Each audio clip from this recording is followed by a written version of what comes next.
Hello friends, bakery style egg puff வீட்டிலே செஞ்சால் எப்படி இருக்கும் ட்ரை பண்ணி பார்க்கலாமா? ஒரு இடமான பேனில் ஒரு ஸ்பூன் குக்கிங் ஆயில், ஒரு வெங்காயத்தை கட் பண்ணி சேர்த்துட்டு கொஞ்சமாக உப்பு, 1/4 ஸ்பூன் மஞ்சத்தூள் இதெல்லாம் சேர்த்து வதக்கிக்கலாம்.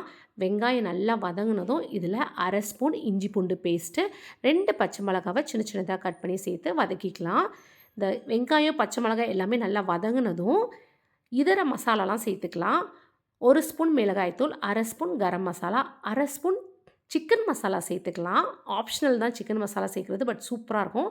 இதெல்லாம் சேர்த்து வதக்கிட்டு ஒரு ஓரமாக எடுத்து வச்சுட்டு மாவு ரெடி பண்ணிக்கலாம். 1 கப் மைதா மாவு, கொஞ்சமாக உப்பு, தண்ணி தேவைக்கேற்ப சேர்த்து நல்லா பிசைஞ்சு 1 மணி நேரம் ஊற வச்சுட்டு அதுக்கப்புறம் சப்பாத்தி போல் திரட்டிக்கலாம்.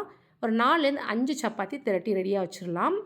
செஞ்சு வச்சுருக்க சப்பாத்தியை சப்பாத்தி கல்லில் வச்சு கொஞ்சமாக ஆயில் அப்ளை பண்ணி அதுக்கு மேலே கொஞ்சம் மைதா மாவையும் தூவிட்டு அதுக்கும் மேலே இன்னொரு சப்பாத்தியை மேலே வச்சிடலாம்.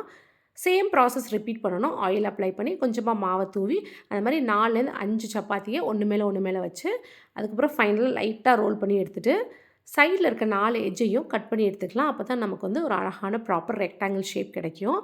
அதுக்கப்புறமா சென்டரில் இந்த மாதிரி கட் பண்ணோன்னா 4 ஸ்கொயர் ஷேப்பில் கிடச்சிரும்.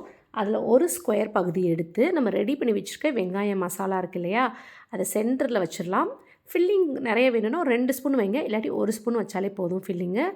முட்டையை வேக வச்சு அதை பாதியை கட் பண்ணி எடுத்து சென்டரில் இப்படி வச்சுட்டு 4 புறம் இருக்க எஜ்ஜையும் கொண்டு வந்து சென்டரில் ப்ரெஸ் பண்ணோன்னா ஒரு அழகான ஷேப் கிடச்சிரும். நம்ம மெனக்கட்டு ரொம்ப டிஃப்ரெண்ட் ஷேப்லாம் ட்ரை பண்ண வேணாம். இது ரொம்ப சிம்பிள் அண்ட் ஈஸி ஷேப் தான்.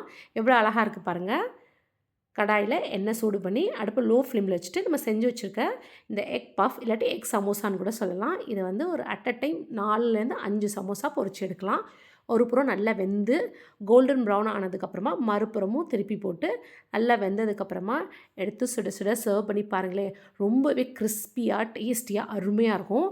இனி சமோசா பஃப் எதுவாக இருந்தாலும் வீட்லேயே நமக்கு பிடிச்ச மாதிரி செஞ்சு சாப்பிட்லாம்.